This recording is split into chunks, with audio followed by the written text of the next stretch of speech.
What's going on, everybody? Welcome into episode 173 of MudWatch Sports Podcast on this Tuesday, July 21st, 2026. I'm your host, Zach Malum. But before we get started, please subscribe below. Follow all of my social accounts. Let's start things off in the world of baseball, as both New York teams were in action this weekend. Coming off the All-Star break, we'll start things up in the Bronx as at Yankee Stadium. The New York Yankees welcome the two-time defending champs, the Los Angeles Dodgers, to the Bronx for a three-game set, and it started on Friday evening as Gerrit Cole took the ball for the Yankees. He was lights out in this game. It just got to the seventh inning, and it went downhill from there. Gerrit Cole's ending line, a loss. He moves to 3-5 on the year. 6 innings, 4 hits allowed, 2 earned with 1 walk and 8 Ks. The problem for Gerrit Cole is that Aaron Boone just had a little bit too much belief in him and kept him in this game. It seems a couple batters too long.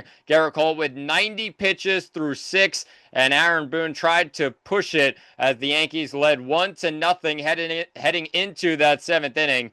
But Gerrit Cole walks the first batter, Mookie Betts, 6-pitch at bat, and then a 7-pitch at bat with Max Muncy hitting a 2-run bomb to give the Dodgers the lead. A heartbreaker in the end for Gerrit Cole after what was a great outing for him, a brand new sense of life. He's 3-5 now on the year. Hasn't been great, of course, coming off Tommy John surgery. Hasn't pitched in over a year, but comes back and has been solid in certain circumstances. The ERA is just under 4 right now, but I mean, Aaron Boone is the problem in this one. He allowed Gerrit Cole to go in for a couple more batters, and it bit him right away. It's not like the Yankees couldn't go to their bullpen. They're coming off the All-Star break. The bullpen is fully rested. They're fully ready to go to work, and it just backfired completely on Aaron Boone and Gerrit Cole in this one. So the Yankees lose the opener 2-1, and that's just what it was for the Yankees against the Dodgers in this game. They were postponed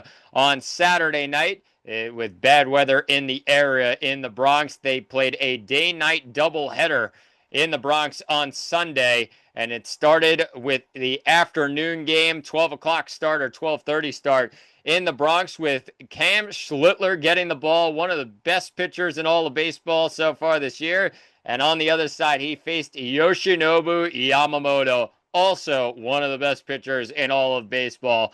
And really, Yamamoto just outdueled Schlittler in this one. The Yankees, give them credit. They got to Yamamoto just a little bit throughout, but it was too little too late in the end when it was 2-1 Yankees and they just could not get anything across. Trent Grisham made a bad play that ended up costing the Yankees as well. They end up getting the homer from Grisham, and they are trailing 2-1, but that's when Schlittler kind of fell apart. He pitched 98 pitches, but only goes 4 1/3, 6 hits allowed, 3 earned with no walks and 8 Ks in this one. Yamamoto on the other side, I mean, just proving time and time again that he's one of, if not the best pitcher in all of baseball. He goes a complete game in this one, 9 innings, just 4 hits allowed, 2 earned with no walks and 7 Ks, 102 pitches to get through 9 innings, the ERA at 2.78 on the season. Just phenomenal. Watching one of the best pitchers in all of baseball in Yamamoto, and clearly in the best form of his life. He is ridiculous right now. And I think looking at this Dodgers team, you're saying, well, they got Yamamoto, so they should be fine. They got 3 other guys behind them that are probably pretty solid as well, and that's why they're the two-time defending champs. They got everybody that they would need in that starting rotation. They also have a lineup full of stars, and even when one guy's not playing well, I mean, they went out and got Kyle Tucker. He's only batting .243 this year, but the rest of the lineup is definitely making up for it. And this is a team that is 25 plus games over 500, just completely storming through Major League Baseball so far this year. They end up winning the second game of the 3-game set. 8-2 is the final, and Schlittler gets the loss for the Yankees in this one. Then they went to the night game, and the Yankees just trying to salvage a game from the 3-game set and salvage a game from the day-night doubleheader. They end up doing so, and it was Jazz Chisholm who was clutch for the Yankees in this one. The Yankees got early contributions from the lineup. They had Cody Bellinger with an RBI single in the first inning. Goldschmidt comes around to score. It's 1-0 Yankees. It took all the way until the 8th inning, where in the Yankees sense, it was a bullpen game for them, and they did a great job throughout. It just got to a point where Tommy Edman sent one to right center field off of Fernando Cruz, who gets charged with the earned run, and just the one hit allowed for Cruz in this one, and Edman made him pay. A bomb into right center field, it's 1-1, but Jazz Chisholm Jr., when the lights are the brightest, he's not been great so far in a Yankee uniform. However, the clutch moment here, he's batting just .224 right now on the season.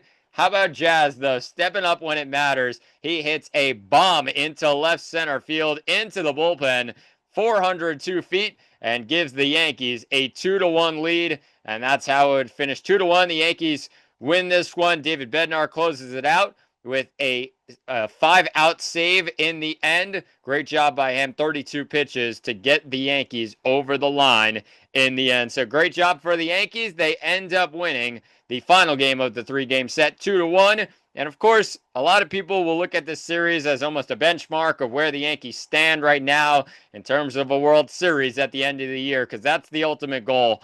I can't really look at this series completely and say, well, this is exactly what's going to happen in the World Series. The Dodgers are the better team. They're going to win because they're the better team.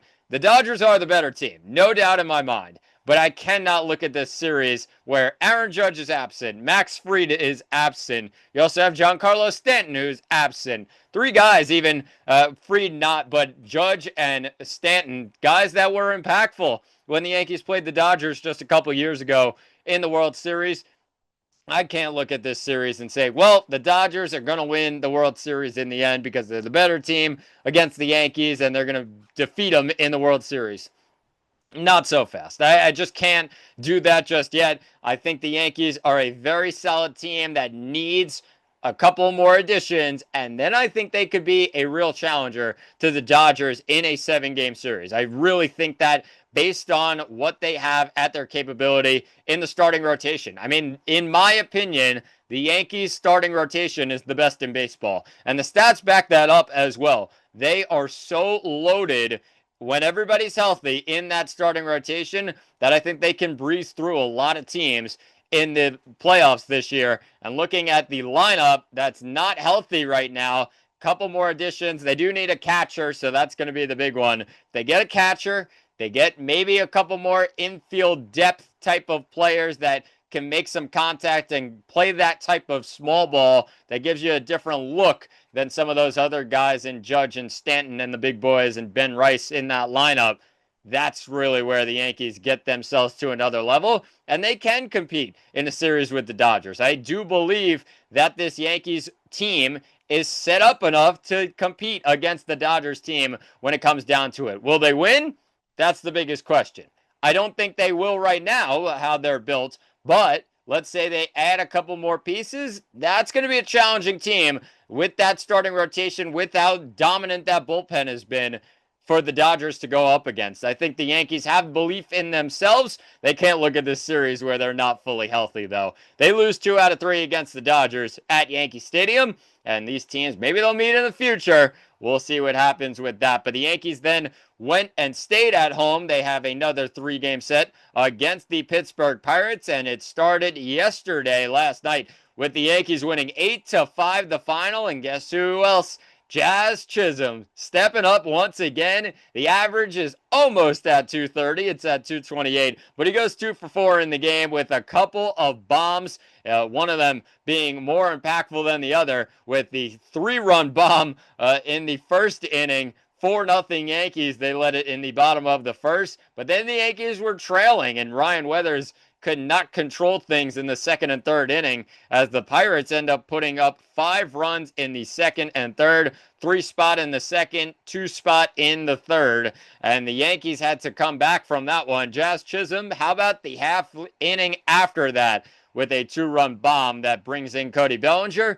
6-5, the Yankees are on top, and then Jose Caballero hits a 2-run ground rule double to give the Yankees a 8-5 lead and some breathing room for the Yankees, as the bullpen was great in this game. Once again, Shavili and then Hedrick with a couple of great outings, and then Tim Hill tried to lock things down. Fernando Cruz helped him out, and the Yankees come out with an 8-5 win over Pittsburgh, who's been red hot recently in the National League Central. Looking at the Yankees for the rest of this series, they are not going to play tonight. As of 3 o'clock today, they have been postponed for the game tonight. They will play a day-night doubleheader tomorrow against the Pittsburgh Pirates. The first game being at 1 o'clock, the second game being at 7 o'clock. And it seems that Garrett Cole will pitch one of those games. We do not know which one just yet. But looking at this Yankees lineup, we'll see what happens with them.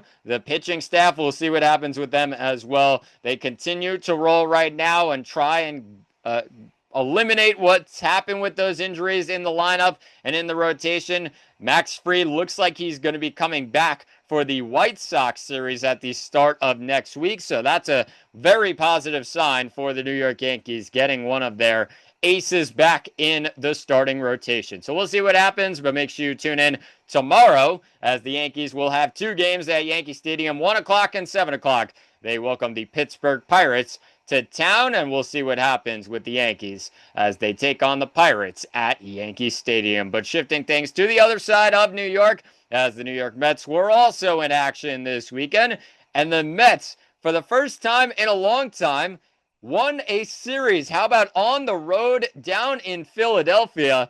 I don't think any Met fan was thinking that would happen after how bad it's been so far this season. The Mets win a series for the first time in a long time. Their first series win since all the way back against the Atlanta Braves in the middle of June. They end up winning a series, though, against the Philadelphia Phillies at Citizens Bank Park. It started on Thursday. The Mets played in pretty poor air quality with the fires coming down from Canada and into the Philly area on Thursday. Thought about postponing the game. They actually moved it up an hour instead. But the Mets came out on top, and give credit to the Mets offense that really stepped up behind Christian Scott. The biggest guy was Francisco Alvarez, who had a great game behind the plate with Christian Scott pitching, but he also had a great game with his bat. He hits 2 home runs, 2 solo shots in the 3rd inning and the 7th inning. It was 3-0 Mets. Trey Turner hits a solo bomb to make it 3-1 Mets, and then A.J. Ewing added on with an RBI double in the 9th. Mets win it 4-1 as they take it to Aaron Nola, who's been so bad this year. Give credit to the Mets for taking advantage of a bad pitcher, and Nola falls to 3-7 on the year. Christian Scott was electric in this game, 5 2/3, 3 hits, no runs, with no walks and 7 Ks. Just a terrific outing once again, and him and Nolan McLean pairing up is a very lethal combination for the Mets and their pitching staff in the future. But right now, the rest of the guys is really where it struggles, where the struggles come in.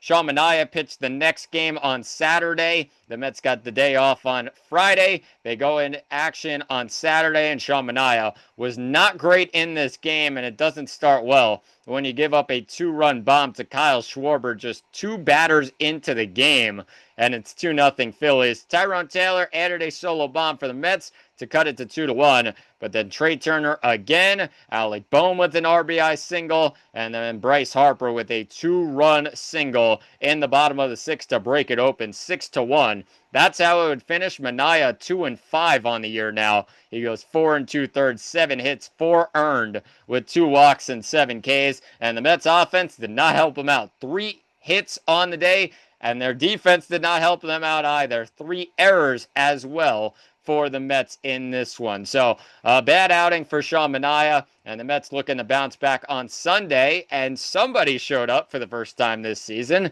How about Francisco Lindor, who's been so bad lately, and since returning from the injured list as well, has struggled, especially on the defensive side. He was really good in this game for the first time this season. His first 3 RBI game this season and his first 3-hit game this season. Steps up for the Mets in this one, and he gave them a 2-0 lead in the top of the first off of Alan Rangel. And Rangel really struggled against this Mets lineup. 5-0 in the blink of an eye against the Mets. And of course, Lindor was a big part of that. The 2-run bomb in the first, then the RBI single in the second. It's 6-0 Mets in the sixth inning. And that's really how things would finish off. Al Bohm ends up hitting in a solo bomb to make it 6-1. But the Mets win a series for the first time in a long time. And a lot of that had to do with Nolan McLean as well. 6 innings, 2 hits, no runs with 2 walks and 10 Ks in the game. Electric stuff from him. 93 pitches. Gets out of a couple of jams as well. The ERA at 3.34. But he's been very, very good in his last few starts. And that's something that the Mets were looking for coming into this year from Nolan McLean, was the ability to get around some tough lineups. And he completely stormed through this Phillies lineup on Sunday. So the Mets end up winning their first series in a while. But then they head into a very, very tough stretch of games where 4 series in a row, and you could even include that Philly series, 5 series coming out of the All-Star break that are not going to be easy for this Mets team. They go to the next one with the Milwaukee Brewers in action against the Mets, and it started this 3-game set up in Milwaukee last night with the Brewers coming out on top. It was the return of Freddie Peralta to Milwaukee, and he is definitely not the same pitcher that he was just last year in Milwaukee, and the Brewers saw that. They tagged him real early on in this game. He goes 5 1/3, somehow 107 pitches, goes 5 1/3, 8 hits, 7 earned with 2 walks, 6 Ks, 2 home runs allowed, and a couple of them were just big blows to this Mets team, with Terang hitting an RBI double in the first. Then Garrett Mitchell hit an RBI single just behind that. Then Cooper Pratt hits his first career home run off of Freddie Peralta to make it 3-0. Mets tried to chip away, but then Andrew Vaughn with a 2-run bomb in the third inning. 5-1 all of a sudden it is for the Brewers. And then Joey Ortiz, who made it a little bit difficult throughout the day for one Freddie Peralta, ends up not getting a hit until Xavier Curry comes into the game, and he sends one, a line drive into left field and over the wall in left field. A 3-run shot, 7 earned runs for Peralta. It was 8-1 at that point in favor of Milwaukee. And then, of course, the Mets ended up chipping away a little bit more with a couple of runs. 8-3 the final. And the Brewers have the best record in all of baseball right now. The Mets have one of the worst records in all of baseball. 17 games under 500. That ties the low water mark for the Mets this season. Peralta has just been a disaster, and there's no other way to say it. He's been so bad for the Mets this year, and a complete disappointment from what they thought they were getting at the start of the season. He's not been great, and a guy who's going to be on the trade market for the next couple of weeks. Where does his value sit at right now? The Mets gave up a couple of their top prospects. Brandon Sproat, who hasn't been great for Milwaukee this year. The Mets are actually going to see him tonight. And then Jet Williams, who's been stuck in the minor leagues this year for the Brewers, hasn't been great as well, and has not lived up to expectations in the Brewers farm system just yet. But that's a guy who can get to that point where he's a real strong major leaguer.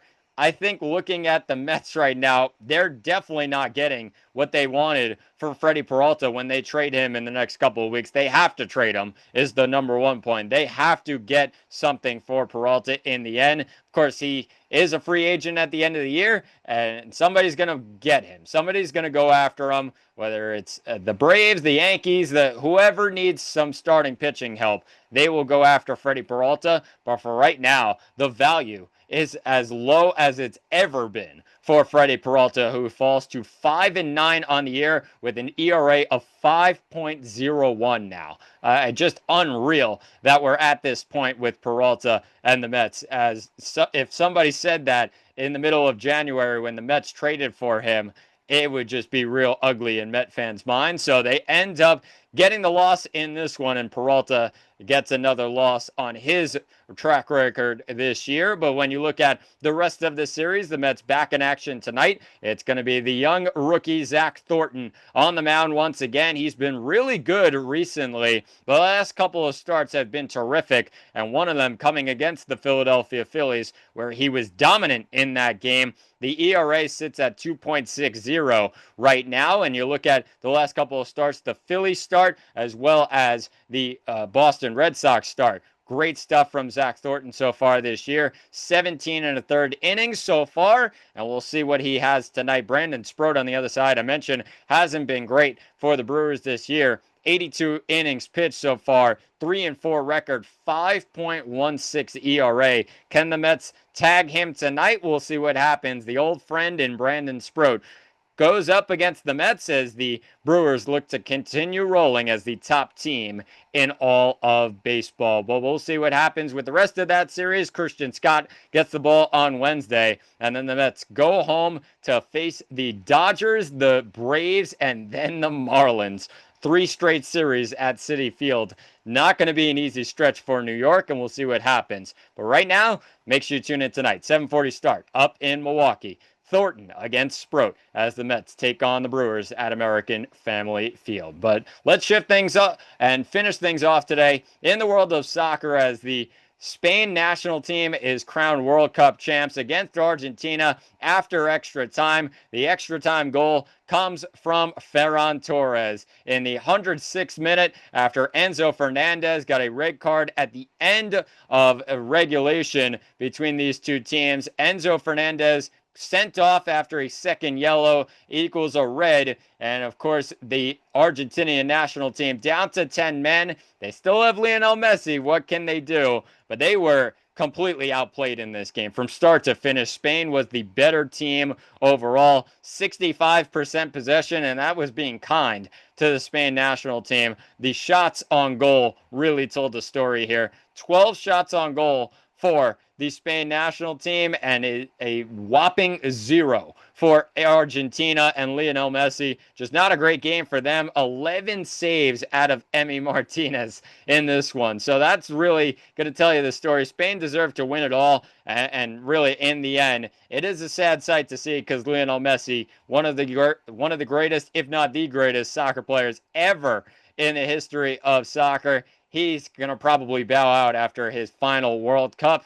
We'll see what happens for the rest of his career, but it looks like that's going to be his last one. Going to be 43, 42, turning 43 in the next World Cup. So we'll see what happens with that. But right now, it's all about Spain. And Spain did a great job all season long and all World Cup long of getting their guys in the right spots. And I think the team aspect of things, that's what put Spain over the line. And Argentina has a great team as well. They play for each other. They are playing a team type of game.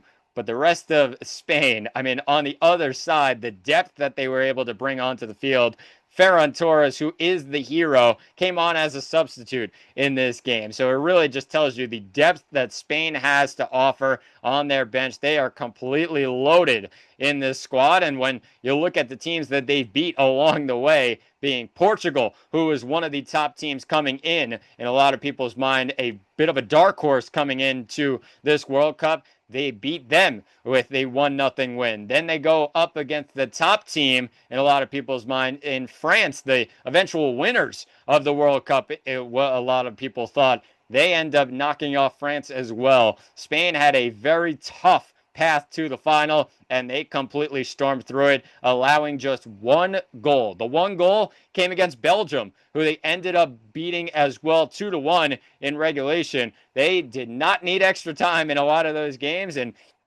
I mean, it really just tells you how good Spain was defensively. Just the one goal allowed all tournament long, and the offense, when they needed it, they had those attackers, and even Lamine Yamal, who did not have his best tournament, not healthy coming in, really struggled at the end of the year due to injury with his club in Barcelona, did not come into this tournament, it seems, fully healthy, and you kind of saw that he wasn't at his best, but that's how good they are. They have Lamine Yamal, one of the next greats in soccer. he does not have a great tournament, but the rest of Spain still picks up the load for him, and Spain's attackers end up getting the winning goal with Ferran Torres. 1-0, the final. If it is the end for Lionel Messi, I mean, what a ride it's been. The fact that Argentina ends up bringing home a World Cup in 2022 against France, who, again, in a lot of people's minds, that year as well was the best team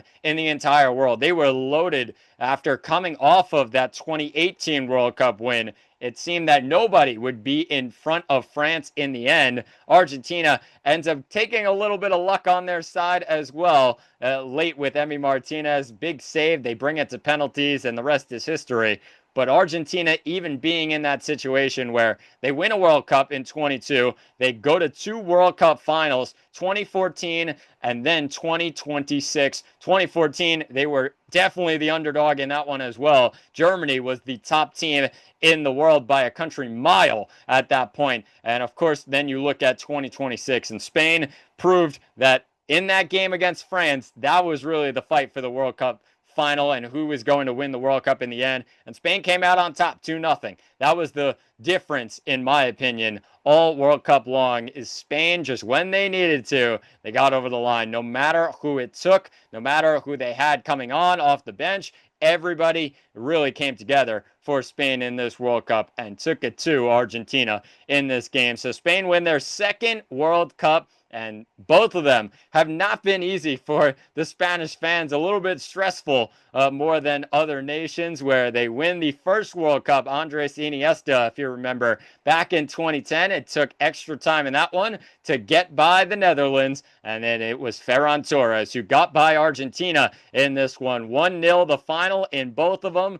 Spain does not care, though. They get their second World Cup trophy. And looking at the couple of guys that got awards for Spain as well, Rodri being the player of the tournament. I mean, just so influential in the middle of the field. He's been terrific all season long and all World Cup long. When you look at his season, he's coming off of a torn ACL, wasn't completely at his best this year, but you've seen in years past with Manchester City that he is so dominant in the middle of the park, and he can completely control a game from start to finish. He did that in this one as well. They go down to 10 men, Argentina, so they take Rodri off. They don't need the defensive work. They need more attacking focus. That was fine in the end because, of course, they were down to 10 men. But when it was 11v11, I mean, Rodri's so influential all tournament long, just to allow one goal. This Spain defensive line and defensive midfield, really, really good stuff from them. And then you look at Pau Cubarsí from Barcelona, the 19-year-old wins the young player of the tournament. It's always been a question since Sergio Ramos walked out the door of who would step up as Spain's next leader at center back. I mean, this kid is making a clear case at just 19 years old that he can be a real difference maker. And of course, Sergio Ramos was a bit more of a bully in his type of way, a mean type of center back. Pau Cubarsí is a little bit of a different style, but definitely one of the top center backs in all of the world right now. And really, I love that he's getting his flowers after Spain wins this one, because just one goal allowed. I'll say it again, one goal allowed all tournament long. I mean, just so difficult to do, especially with how many games are being played each and every World Cup. These teams have to play an extra game this year with the round of 32 in the expansion.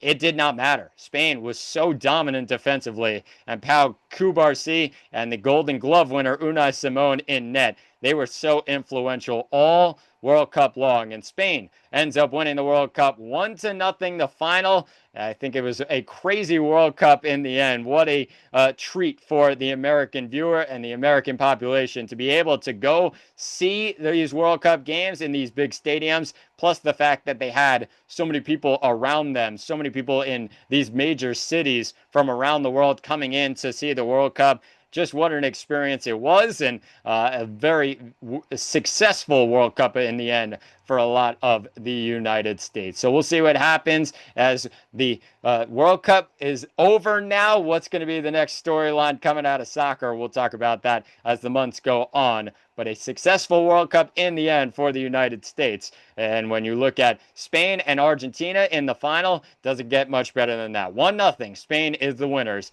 of the World Cup in 2026. But that will do it for episode 173 of the MudWatch Sports Podcast. Please subscribe below. I've been Zach Malama. Thanks for watching, and talk to you all on Friday.